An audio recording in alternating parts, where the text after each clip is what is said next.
A paz do Senhor, irmãos. Graças a Deus por essa oportunidade de estarmos aqui para estarmos falando um pouco da nossa escola bíblica dominical, né? Agradeço aos nossos pastores, pastor José Caires, pastora Aparecida, ao pastor Alex, que é o responsável pela escola bíblica dominical. Estamos aqui iniciando mais um trimestre, né? Graças a Deus por ensinamentos maravilhosos que temos, né? Nessas lições. E nesse trimestre nós vamos estar falando sobre a importância da palavra de Deus para o bem-estar do ser humano. Se você ainda não adquiriu a sua revista, vá até a secretaria da Escola Dominical e adquira essa revista para que você possa também estar estudando e acompanhando esses ensinamentos tão maravilhosos, né? O nosso comentarista desse trimestre é o pastor Isaqueu Mendes de Freitas, da Assembleia de Deus em Andradas, Minas Gerais. E o assunto da nossa lição deste domingo é a necessidade da restauração da alma. Então vamos lá. Texto áureo. Porque satisfiz a alma cansada e toda a alma entristecida saciei. Jeremias 31 e 25. Verdade aplicada. Somente Deus conhece o íntimo da sua criatura, podendo então lhe trazer cura das suas mais profundas dores e frustrações.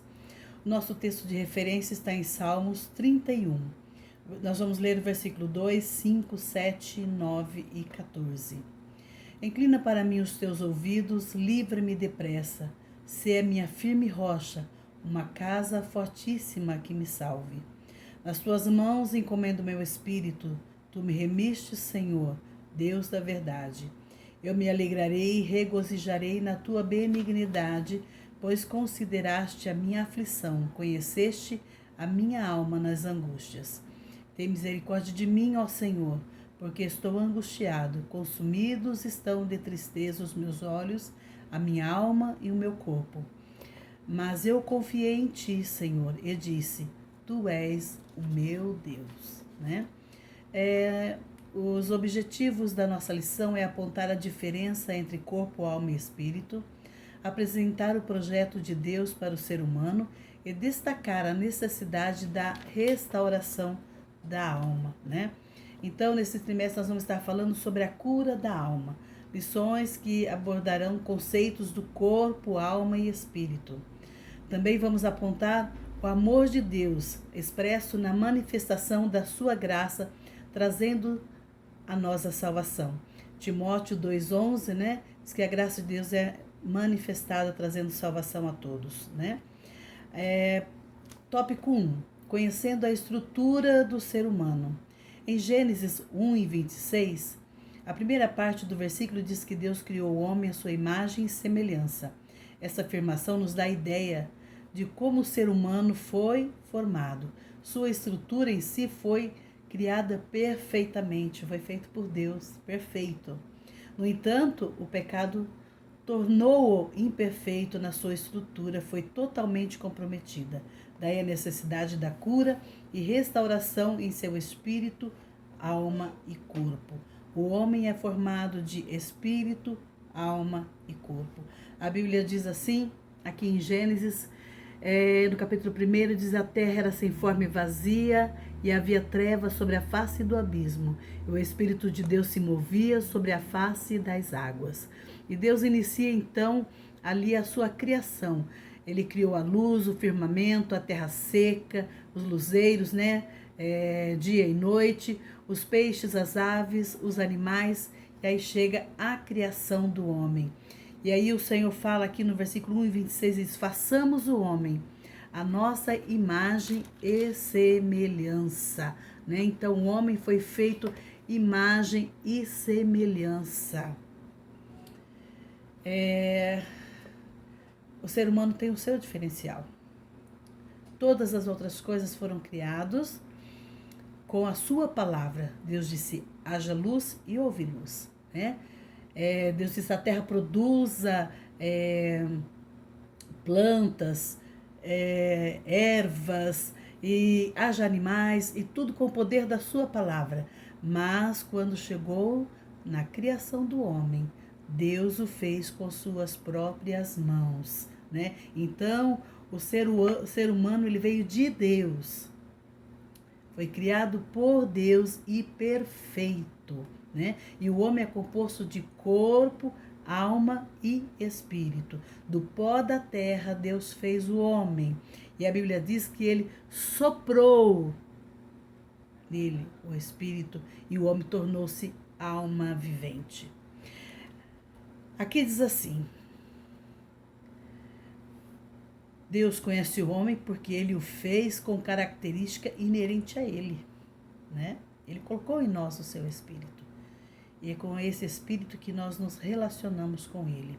O espírito humano é imperativo que o cristão saiba que tem um espírito, visto que cada comunicação de Deus ocorre ali, nesse espírito que ele colocou em nós, né? Se o crente não discerne o seu próprio espírito, ele desconhece como comungar com Deus no seu espírito, como se relacionar com Deus, como ter comunhão com Deus. Maria, quando recebe a visita do anjo, lá em Lucas 1, 46 e 47, ela disse: minha alma engrandece ao Senhor e meu espírito se alegra em Deus, o meu Salvador. Toda adoração a Ele, comunhão e relacionamento começa no espírito. Ali a sede, né, no espírito é a sede da morada de Deus em nós. O apóstolo Paulo deixa isso bem claro quando escreve à igreja em Corinto, destacando a importância de preservar o nosso espírito voltando totalmente ao Senhor, né? Então, eu fico assim maravilhada como Deus se preparou para a formação do homem. Quando Deus criou o homem, a terra já estava tudo criado, o Éden formado. Deus preparou tudo que o homem precisava, tudo que estava relacionado à necessidade do homem, Deus fez. Quando Deus formou o homem, estava tudo pronto, tudo preparado, né, para este ser se relacionar com Deus e adorar a Deus e viver com Deus, né?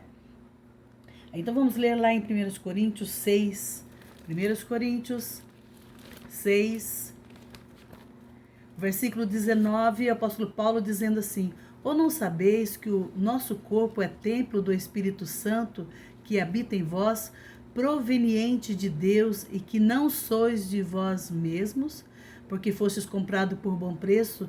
Glorificai, pois, a Deus no vosso corpo, no vosso espírito, os quais pertencem a Deus, né? Então, esse espírito, o corpo do homem, o espírito é que nos faz relacionarmos com Deus, né?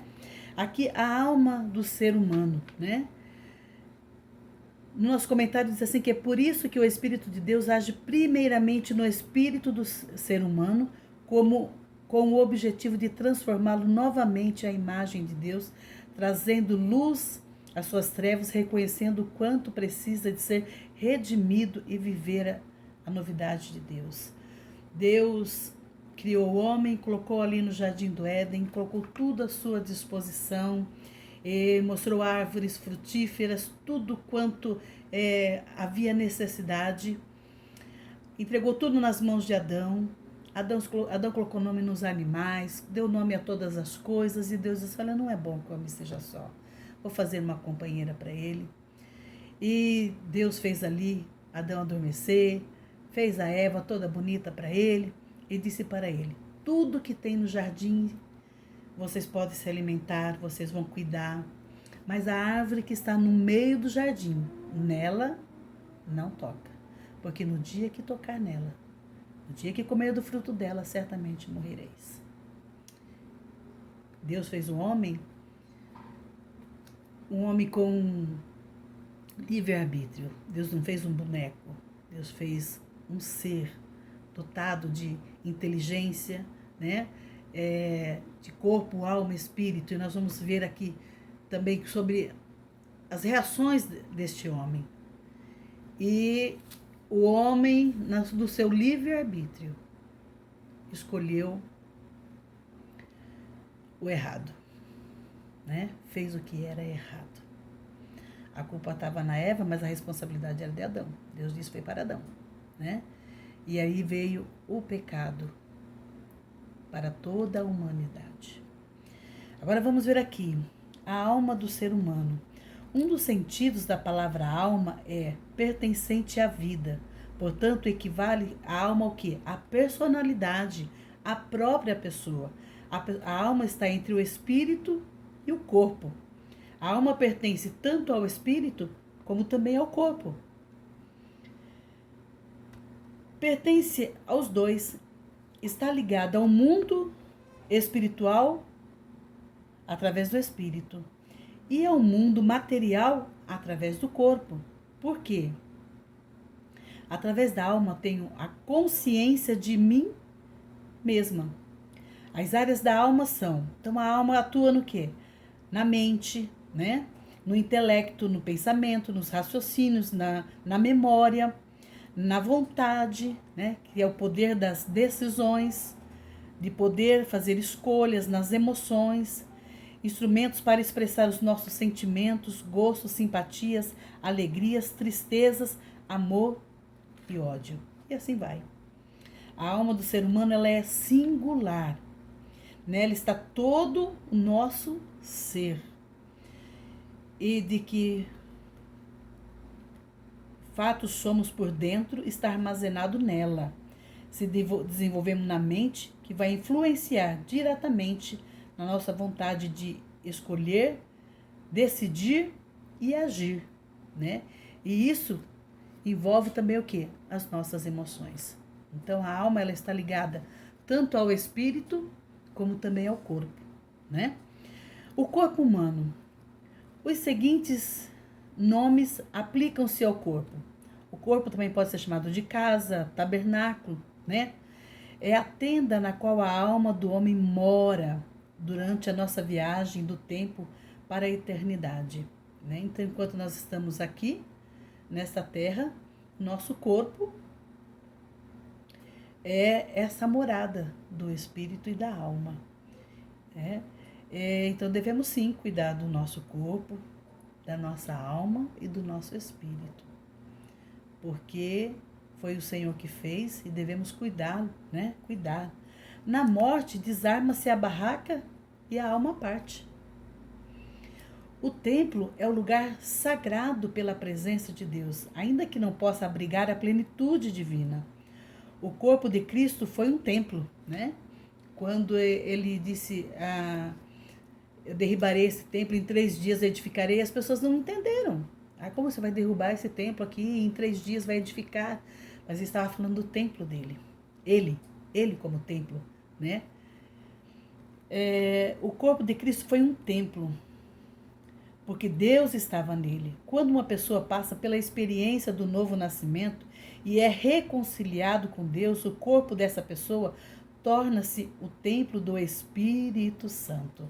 Vamos ler lá, é o versículo que nós já lemos, né, que é 1 Coríntios 6:19, não sabeis vós que o vosso corpo é o templo do Espírito Santo, né? E quantos que estão descuidados com o seu corpo, né? Esquecendo que ele é o templo da morada de Deus. E nós temos que tomar cuidado com aquilo que o nosso corpo faz, né? Aquilo que trazemos para o nosso corpo. Não podemos esquecer que em nós mora o Espírito Santo de Deus, né? Então, Deus conhece nosso íntimo, porque foi Ele que nos fez completo e perfeito. Mas por causa do pecado, veio a consequência sobre nosso corpo e nossa alma e o nosso espírito. Por quê?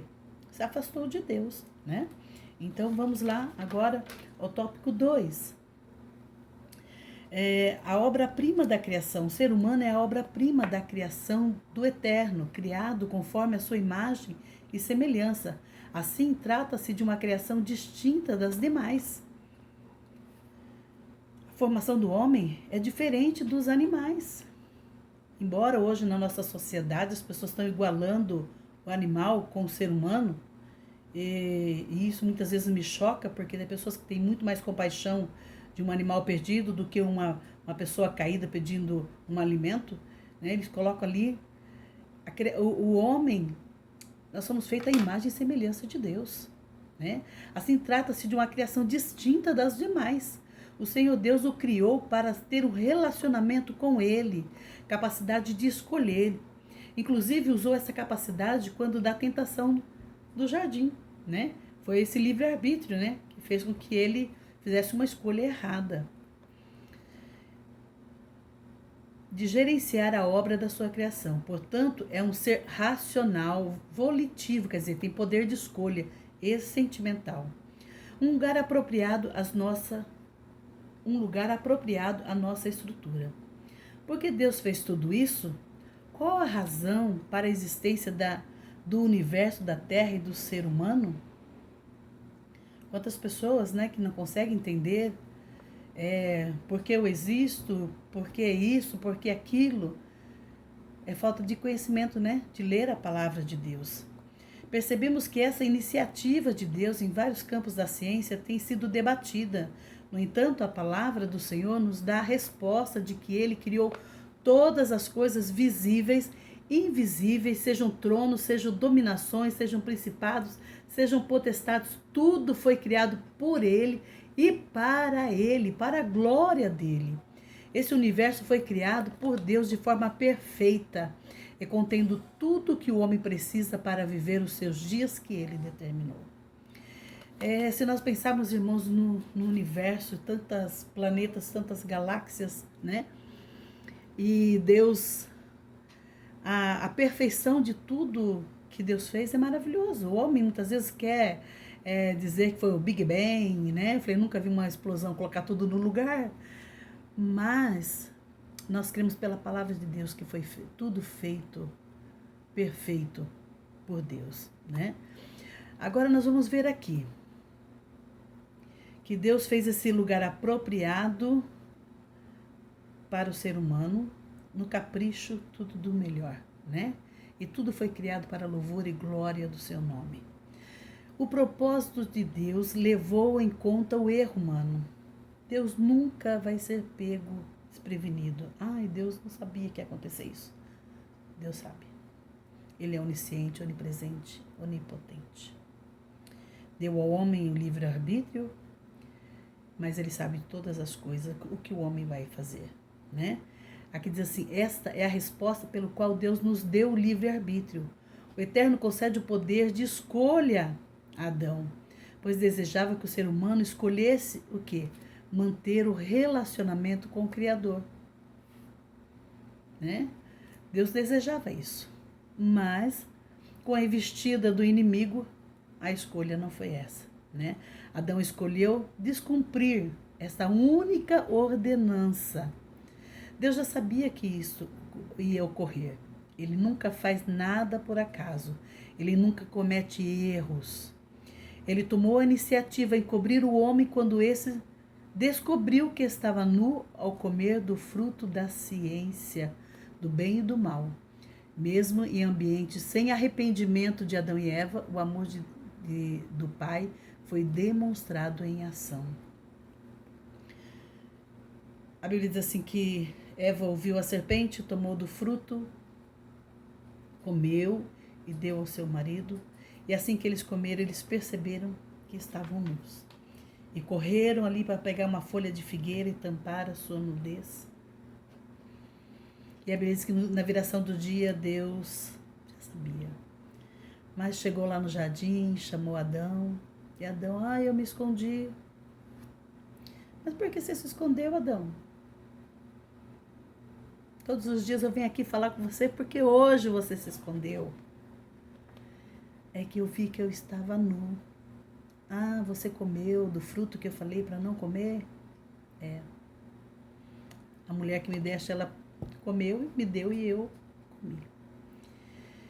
E o erro de Adão e de Eva, Deus, irmãos, agiu com amor.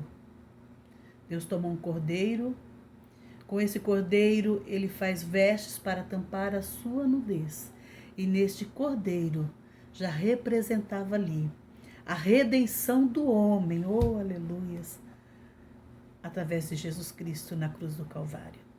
Deus é maravilhoso, glória a Deus. Deus é amor e relacional, por isso criou o ser humano com liberdade de escolha, emoções e sentimento. Adão escolhe comer do fruto que Eva lhe deu e trouxe, mas quando decide escolher sem consideração, sem considerar a vontade e orientação divina, né? E quantas vezes, né, nós como ser humano, né, muitas vezes faz escolhas sem antes consultar a Deus. Mas Deus, mesmo punindo eles, né, que Deus os puniu, os colocou fora do jardim, mas Deus ali já disse para eles que havia de ter a redenção, né, que Deus daria para eles uma forma deles voltarem para Deus. Agora vamos ver aqui, 2.3, a bondade divina. Toda a humanidade passou a carregar o fardo da escolha errada feita no Éden. Adão e Eva perderam o senso simples e claro da sua própria identidade. Aquele retrato de si mesmo que eles viam em Deus, nos seus olhos cheios de amor, ficou manchado e distorcido quando rebelaram contra ele. Foram dominados pela vergonha, até dos seus próprios corpos, ao se verem nus, e imediatamente saíram à procura de folhas de figueira e de um bom lugar para o quê? Para se esconder de Deus. No entanto, Deus toma a iniciativa de demonstrar sua bondade e desce ao jardim, procura um homem e mesmo ao perceber a falta de arrependimento, não os destruiu, antes estabeleceu o castigo e proveu um meio de cobrir a sua vergonha, né? Porque Adão disse assim: a mulher que tu me deste me deu o fruto e eu comi. E Deus disse assim: por que você fez isso para a mulher? Ela disse: foi a serpente, né? Então ali não houve um arrependimento. Eles reconheceram que estava nus, mas não chegaram diante de Deus e disseram: me arrependo do que fiz. Mas simplesmente foram jogando um para o outro.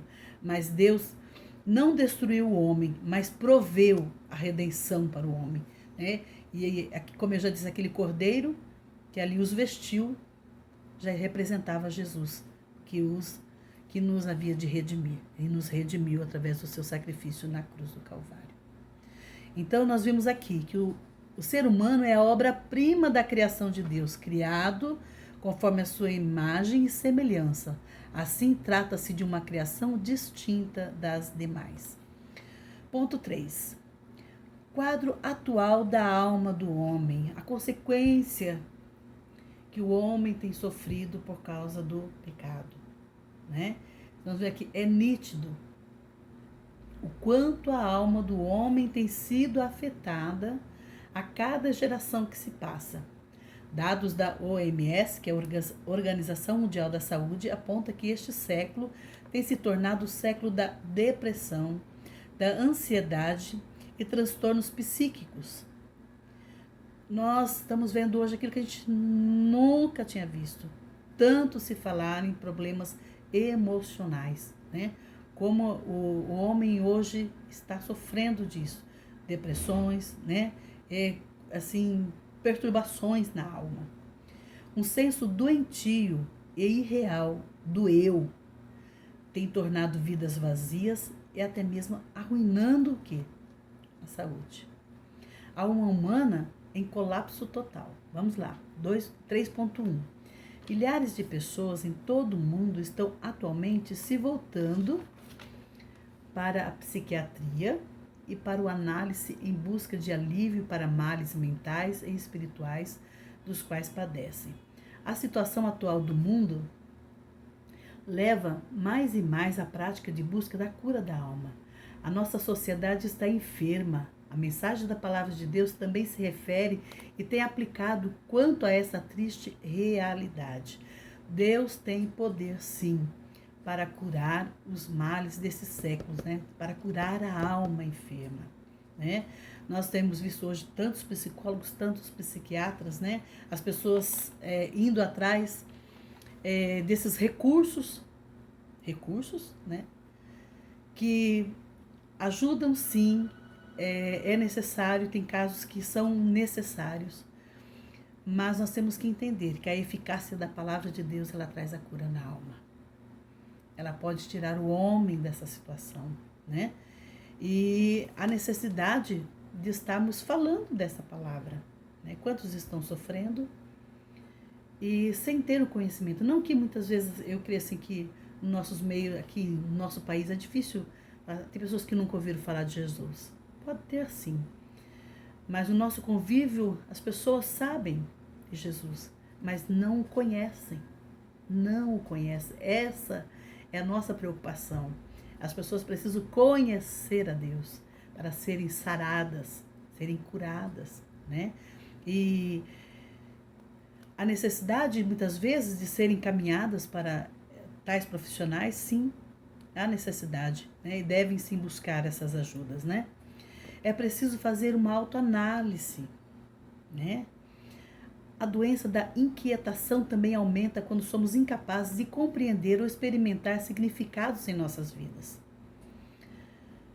Até que nós livremos da inquietação causada por nossas limitações, até que estejamos livres da obscuridade, da falta de significado, não poderemos ter paz em nossos corações e em nossas mentes. O ser humano precisa entender que ele não é autossuficiente, que ele precisa de Deus. O homem, quando pecou, não foi só o ato da desobediência, mas o que levou à desobediência foi o que a serpente disse: se você comer, você vai ser semelhante a Deus, né? Tendo a ciência do bem e do mal. Então, causa assim no ser humano autossuficiência, buscar uma autossuficiência. E nós somos dependentes de Deus. A nossa vida depende de Deus. Nossos dias na terra dependem de Deus. Deus é o dono da vida. E enquanto o homem não entende isso e fica nessa frustração, buscando essa suficiência, mais e mais enfermidades vão entrando, né? Aí diz assim: por meio da sua morte e ressurreição, Cristo providenciou recursos para combater os inimigos da paz. Às limitações naturais, Cristo responde: tudo é possível ao que crê. À escravidão da culpa, podemos responder: quem tentará acusação contra os escolhidos de Deus? É Deus quem os justifica.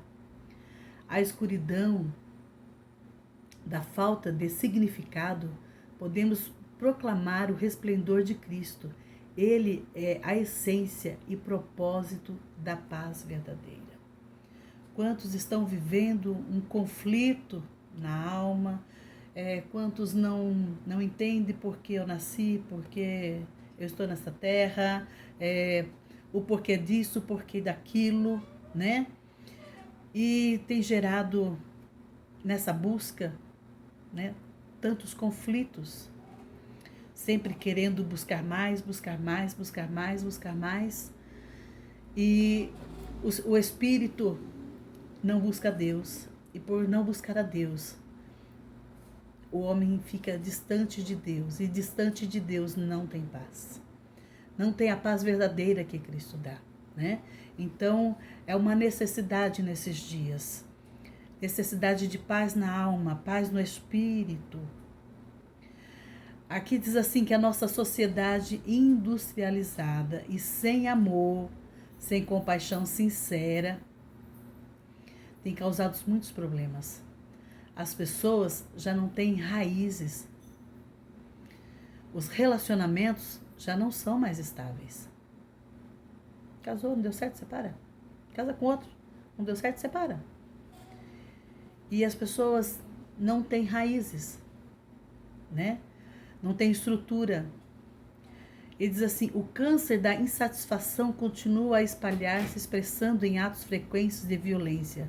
Já não vivemos um relacionamento tipo eu e você, mas eu e isso.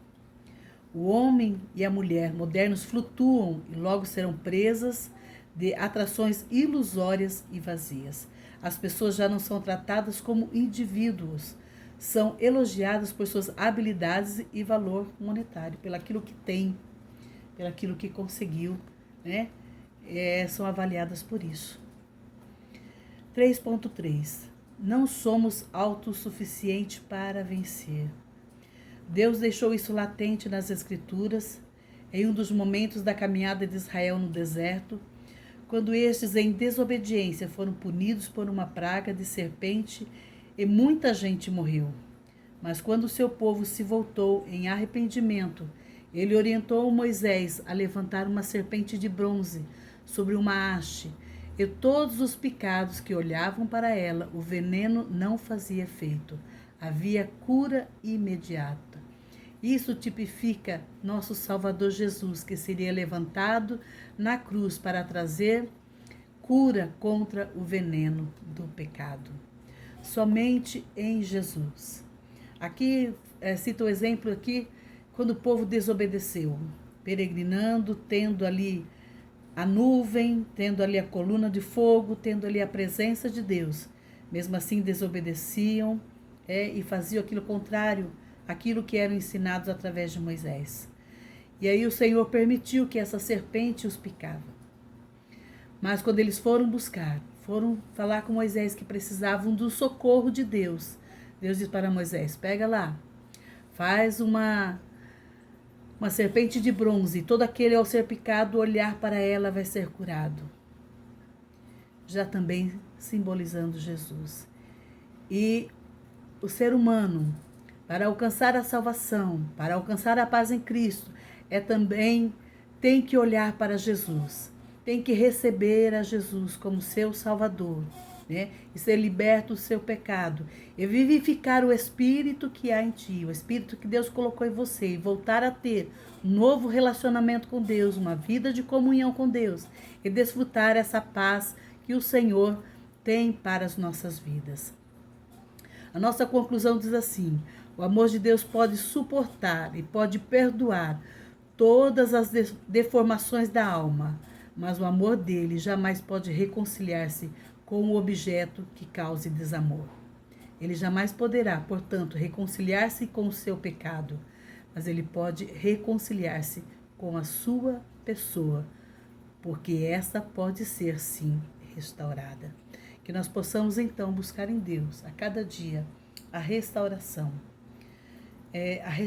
da alma, do espírito, para que possamos viver essa comunhão com Deus, essa comunhão que Deus, ao criar o homem, tanto desejou, esse relacionamento de uma caminhada com Deus, que nós possamos viver isso, que essa palavra possa trazer alento ao teu coração, né? Possa edificar a sua vida, né? Que nós possamos, no decorrer dessas lições, aprender e praticar, colocar em prática em nossas vidas essas palavras que estão sendo ensinadas.